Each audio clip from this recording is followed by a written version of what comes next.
A to Z classes में आपका हार्दिक स्वागत है। और जैसा कि आपको पता है, फिजिक्स में झारखंड बोर्ड के एग्जामिनेशन में 90 प्लस का स्कोर कैसे करें उसका सीरीज चल रहा है। और आज हम लोग यूनिट 3 में प्रवेश कर गए हैं। तो यूनिट 3 का क्या नाम है? करंट इलेक्ट्रिसिटी, विद्युत धारा। क्लियर है? तो आज हम लोग विद्युत धारा से संबंधित इंपॉर्टेंट क्वेश्चन जो परीक्षा में हमेशा पूछे जाते हैं और इस बार भी यहीं से प्रश्न पूछे जाएंगे, तो आप मेरे बताए हुए क्वेश्चन को आप ध्यान से देखें और इससे आंसर करें, इसका खुद से उत्तर करें। यदि आप इसका आंसर करने से असमर्थ हैं तो डिस्क्रिप्शन में मोबाइल नंबर मैं दे रहा हूं, वहां से आप कॉल करें, आपको आंसर पीडीएफ भेज दिए जाएंगे। तो चलिए स्टार्ट करते हैं। पहला क्वेश्चन आ रहा है, गतिशीलता क्या है? गतिशीलता मोबिलिटी क्या है? और उसके बाद दूसरा क्वेश्चन कर रहा है, पहले शॉर्ट क्वेश्चन समझ लें और मैं थोड़ा सा जैक का सिलेबस पैटर्न कर दूं कि ये 7 क्वेश्चन आना है 2 नंबर का और 3 नंबर का 5 क्वेश्चन आना है, ठीक है। और लॉन्ग क्वेश्चन की बात करें तो 2 क्वेश्चन आना है, ठीक है। और एमसीक्यू की बात करें तो पता ही है आप लोग को 1 से 20 तक ऑब्जेक्टिव पूछे जाएंगे और 21 से 27 तक फिल इन द ब्लैंक्स पूछा जाएगा। क्लियर है? तो पहला क्वेश्चन एक बार फिर से, गतिशीलता क्या है? और दूसरा क्वेश्चन है अपवाह वेग, मतलब ड्रिफ्ट वेलोसिटी, या इसका दूसरा नाम भी ऐसे कह देगा कि अनुगमन वेग क्या है। तो अभी तक जो विद्यार्थी प्रिपरेशन कर रहे हैं तो उनको भली भांति सारा डिफिनेशन याद होगा। मैं अभी इस वीडियो में आंसर नहीं कराने वाला हूं, सिर्फ क्वेश्चन का एनालिसिस कर रहे हैं कि कौन सा क्वेश्चन इस बार के एग्जामिनेशन में, जो मई महीना में एग्जामिनेशन होने वाला है झारखंड बोर्ड का 12th क्लास का, तो उसमें प्रश्न कौन आएगा। और मैं आपको पूरे विश्वास के साथ कहता हूं कि इतना प्रश्न कर लेने के बाद इससे जो 8 मार्क्स के प्रश्न पूछे जाएंगे जैक के एग्जाम में, आप उसे नहीं छोड़ेंगे। क्लियर है? तीसरा क्वेश्चन कह रहा है कि किरचॉफ के दोनों नियम को लिखे। देखिए यहां पर किरचॉफ के दोनों नियम कंप्लीट करके जाना है।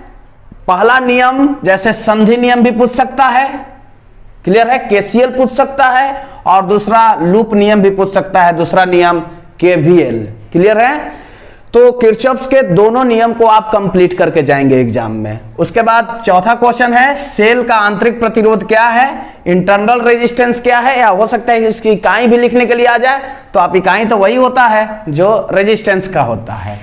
कह रहा है कि सेल का विद्युत वाहक बल क्या है। देखिए यहां पर सेल का विद्युत वाहक बल के साथ साथ आपको सेल का टर्मिनल विभवांतर भी पढ़ना है, क्योंकि टर्मिनल विभवांतर एक बिंदु से दूसरे बिंदु तक के जो कार्य होता है और एक चक्कर में जो कार्य होता है सेल द्वारा जो किया जाता है एक बिंदु से दूसरा बिंदु तक, मतलब प्लस से लेकर माइनस तक, वो विद्युत वाहक बल। और टर्मिनल विभवांतर 1 पॉइंट टू अनदर पॉइंट। तो दोनों अगर आपका कंप्लीट रहेगा तो यहां से अंकित प्रश्न जो पूछे जाते हैं परीक्षा में, न्यूमेरिकल जो प्रश्न पूछे जाते हैं, यहां से आपका कंप्लीट हो जाएगा। तो सेल का विद्युत वाहक बल क्या है, इसका आंसर जरूर करेंगे। आइए बात करते हैं लॉन्ग क्वेश्चन का, कि दीर्घ प्रश्न जो 7 नंबर के पूछे जाने हैं। तो देखिए क्वेश्चन का मैं क्राइटेरिया बता देता हूं। अगर पहला चैप्टर से क्वेश्चन आया, पहला दूसरा चैप्टर से आया, तो फिर इस चैप्टर से प्रश्न नहीं आएंगे। और अगर इस चैप्टर से प्रश्न आए तो पहला चैप्टर से प्रश्न नहीं आएंगे। तो आपको दोनों प्रश्न से, यहां तक कि मैग्नेटिक इफेक्ट ऑफ करंट अगला लेसन आ रहा है, वहां से भी आपको प्रश्न कंप्लीट करके रखना होगा, क्योंकि इस बार 2 ही क्वेश्चन आने हैं लॉन्ग क्वेश्चन में। तो 2 क्वेश्चन जब लॉन्ग क्वेश्चन में आने हैं तो आपको तैयार रखना होगा कम से कम 10 क्वेश्चन। और 2 क्वेश्चन बहुत आसानी से आप कर सकते हैं, क्योंकि एक क्वेश्चन तो ऑप्टिक्स का है, फिक्स है कि ऑप्टिक्स से रहेगा, और एक क्वेश्चन पहला लेसन, दूसरा लेसन और तीसरा लेसन, ये तीनों मिलाकर रहेगा। मुझे पूरा विश्वास है कि आपको एग्जाम का स्ट्रेटजी समझ में आ रहा होगा।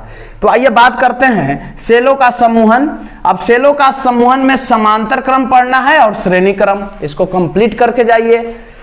उसके बाद वीडस्टोन ब्रिज के सहायता से अज्ञात प्रतिरोध की गणना करें। देखिए वीडस्टोन ब्रिज किस लिए आप प्रयोग करते हैं? अननोन रेजिस्टेंस को ज्ञात करने के लिए, और मीटर ब्रिज का भी आप इसलिए इस्तेमाल करते हैं कि ताकि अननोन रेजिस्टेंस प्राप्त किया जा सके। तो देखिए वीडस्टोन ब्रिज का ही एक न्यू वर्जन है मीटर ब्रिज।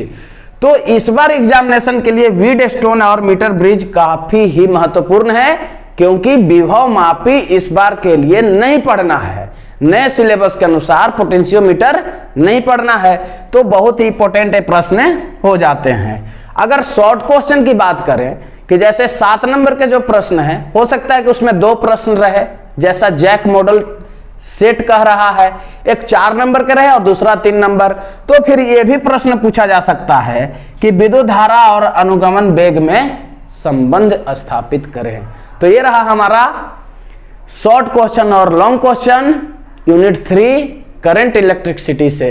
आप इसे आंसर करें और याद करें, क्योंकि यही प्रश्न पूछे जाएंगे एग्जाम में, मुझे पूरा विश्वास है। और यदि इन सभी प्रश्नों को आप उत्तर करने से असमर्थ हैं तो मुझे मोबाइल नंबर पर आप SMS करें, PDF में आंसर आप भेज दिया जाएगा आपको। वीडियो को देखने के लिए बहुत बहुत धन्यवाद।